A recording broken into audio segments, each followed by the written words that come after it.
Pat yourself on the back because you are right here, right now, for a reason. Welcome to the On Purpose podcast, where together we will empower ourselves and others to live lives with more passion and purpose. How you doing today, Jared? Dude, I don't even know, brother. Honestly, I don't know, my friend. I think I'm a lot like everybody, confused, not sure what to do next, not sure what the next hour brings. But I don't know. I just know that whatever happens, we'll get through all of it. How you feeling?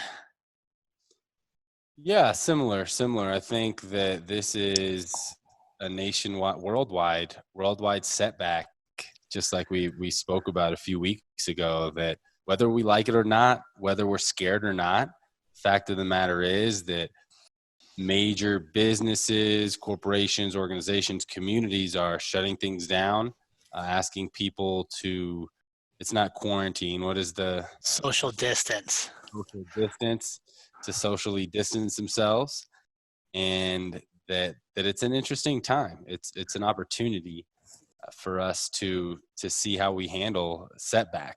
Yeah, and I think for our on-purpose community, you're probably going to wonder, like, what are these guys doing showing up on a Tuesday or Wednesday? And we just kind of wanted to jump in and weigh in and just share some information from where we sit on this whole coronavirus and the outbreak and the worldwide implications. Um, and honestly, just call to action our community to lead others in how we respond. And yes, it's trying. Yes, we're going to lose some money. You know, Ali and I, both of our businesses are suffering right now. Many of your businesses are suffering, but we still get to choose how we're going to respond and how we're going to show up. And we just thought we wanted to weigh in and really rally up our community. So that's why you're getting an extra episode of the podcast. A normal one will pop back in on Thursday. But, Ali and Jill and I met this morning and felt that it was too historical of an event going on right now not to have our community step up and lead. Yeah, definitely. It's an opportunity for each and every one of us to exercise compassion and exercise faith as well. It can definitely be scary time. There's definitely a lot of fear in the world right now because we don't know what this is. But it's opportunity for us to all have faith that everything's going to be okay, and it is going to be okay, because here's why. If we, worst case scenario, have to social distance, have to quarantine for a little while, luckily we have technology. I'm looking at you, I'm talking to you right now. This doesn't feel like social distance. We won't be alone. We'll still all be able to communicate, and that's one fear that we don't need to be scared of, is being alone. And then number two, what we do know is that if you are healthy, the statistics are overwhelmingly in our favor that you're going to be okay. Yeah. It's very similar to flu, cold-like symptoms. You have a cough, a cold for a little while, and you're going to be okay. I have manufacturers over in China that I was speaking to yesterday, and it was scary when they were first going through it, and it wasn't really a thing over here in the US just a few weeks ago. They were telling me how they had to quarantine themselves, and nobody was going to the factories, going back to work. I talked to one of my guys over the manufacturing team right now. He's like, hey, everything's much better over here. All of the cases are declining. 90% of the entire country is back to work, and the primary objective for the entire country of China right now is to mass produce these coronavirus test kits, face mask, cleaning things, to help the rest of the world get out of this. Yeah, and I agree with you. And I'll be honest, team, my initial thought was this was a bunch of bullshit. It's just the flu, and get over it, and we'll just get through it. And then, as this progressed, I've started to reflect and be like, okay, maybe I'm strong, and maybe it won't cause me long-term ill, but maybe if I don't adhere to rules and follow the people that are much smarter than me, that make their living studying communicable diseases and responses, I don't follow the rules, and then I contaminate some elderly person at a store or in a somebody gets sick because I didn't follow the rules. I'd feel terrible about that. And so I think whether you agree with this or not, whether you think it's a big deal or not, clearly there's people that are smarter than me asking us to take certain steps. And I guess I've kind of grown to a stage like, okay, I'm going to follow these rules. I'm going to do what they say because, my parents are in their 60s and Andrea's parents are in their 60s. And I would hate to give somebody's parents or grandparents a disease that kills them because I couldn't stay away. Right. And I think that's one of the beautiful things that we can look at about all this, because the only ones that are really in danger are the sick and the elderly. And look at how the entire world is reacting when those are really the only two groups that actually have something to worry about. Yeah. Which that's one thing that we can look at and be like, wow, honestly, part of me is pretty proud of us as human beings that we're taking it this seriously when, like the doctors have said all over the news, it's like 99% of all people who are affected are covered, and really it's just the elderly and the sick that are in danger. Yeah. So pat on the back to us. Humans. Yeah, I agree. And once I think people got through the fear and the panic buying of all the toilet paper for some unknown reason, Day, guys. yeah, I don't know, common sense has kind of prevailed. So here's some things I suggest for our community is if you're having a social distance, you're away, read, listen to more podcasts, grow.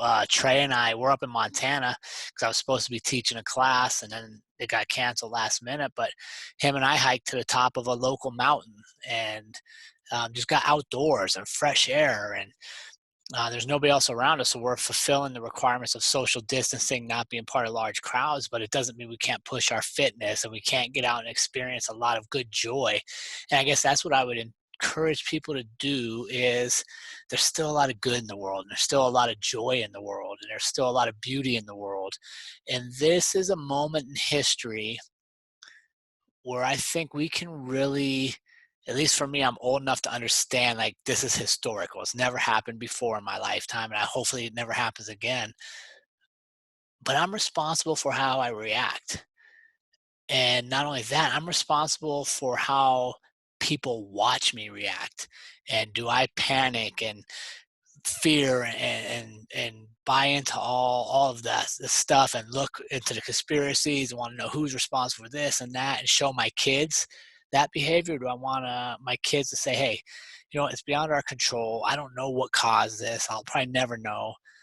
But I have an obligation to help my neighbors. I have an obligation to help our community. We have an obligation to spend more time together because you don't get to go to school for 2 weeks. The reality is we are responsible for our reactions. And this on purpose community, you guys are all leaders in your communities. And I encourage you to step up responsibly and lead. If you have elderly people that probably shouldn't be in crowds because they're in high risk, check on them, deliver some stuff for them. Ali, I saw your post today offering to run some groceries and supplies to people. Like let's show the world what being on purpose and living with purpose really means. Yeah. I love it. That's that. Just to echo that, yeah, we can really take this as an advantage to, like you said, read and catch up on some things while we're socially distancing ourselves that we wouldn't get the opportunity to otherwise. It's really easy to get in this like home body funk and not do anything. So on purpose community, let's definitely keep up the good work and continue to progress on purpose. And here's what I did today for all you guys. Every time, so I got 2 hours of Spanish in, and every time I got up to fill my water cup, I did 25 push-ups. So I'm probably at about 1,500 push-ups for the day. I walked up a big old mountain with Trey, and now, unfortunately, I'm sitting here trying to make business decisions because I don't have all the facts. I don't know how long this is going to last, if I need to close the gym, stay open, if law enforcement classes are happening or not happening. But the reality is That stuff's out of my control, but how I'm going to respond is completely in my control. Definitely. Did you say 1,500 push-ups? Yeah, because I get 20. I drink a lot of water, man. And I gotta get my swole on. Trey's getting too big for me, dude. I gotta keep up with the young lion. So we wanted to keep this one short for you guys in the On Purpose community. Just get something out to challenge your thinking, challenging your responses. And I encourage you, don't spend all your time over the next 7 days, 20 days, whatever it is, we're self-distancing, looking for which politician to blame, which politician to believe. Like, the reality is that'll all come out in the wash.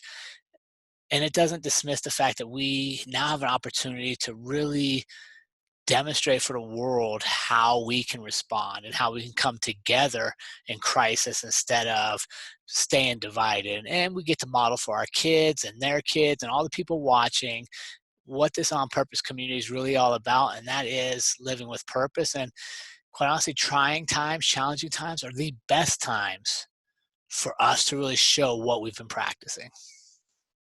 Exactly. Yeah. This is an opportunity to show our true character. So, all right, team, get out there, stay in living with purpose, and check in on each other. Make sure you take care of one another, and we'll all be stronger for this. Thanks for tuning in. Thanks, team. And remember, team, life is far too short to live any other way than on purpose. We will see you all again next week.